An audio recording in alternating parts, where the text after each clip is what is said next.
మొన్న వారం కింద సింగపూర్లో జరిగిన అగ్ని ప్రమాదంలో పవన్ కళ్యాణ్ సార్ చిన్న కొడుకు ప్రమాదం తప్పింది కదా.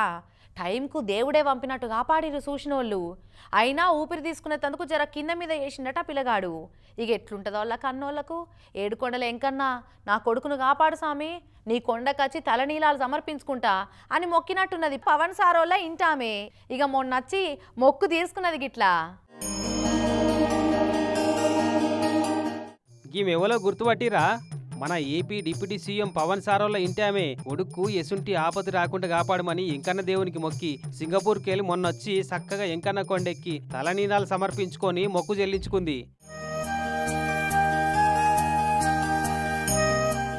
కొబ్బరికాయ కొట్టి హారతిచ్చి మొక్కుకొని మొన్న రాత్రి కొండ మీదనే ఉండి తెల్లారంగానే సుప్రభాత సేవల పాల్గొన్నాక అన్నదాన కేంద్రానికి పోయి కొడుకు మార్క్ శంకర్ పేరు మీద ఒక్కపూట భోజనానికి కావాల్సిన 17 లక్షల రూపాయల విరాళం ఇచ్చింది. ఇగో డిస్ప్లే బోర్డు మీద అవుపడుతుంది చూడు, కొన్నిదెల్ల మార్క్ శంకర్ 17 లక్షలని. తరిగొండ వెంగమామ అన్నదాన సత్రంలోకి పోయి స్వయంగా భక్తులకు అన్నప్రసాదం వడ్డించింది.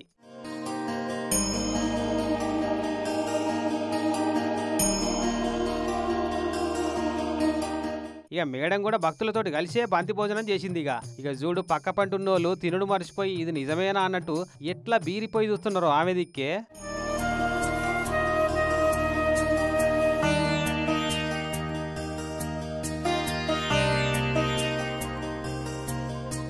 ఇక ఆడికెళ్ళి ఎయిర్పోర్ట్కి పోయి హైదరాబాద్కు ప్రయాణం కట్టిందట మేడం. కానీ దేవుని పుణ్యాన పిలగానికి అయితే పెద్ద గండం తప్పినట్టు అయింది పో.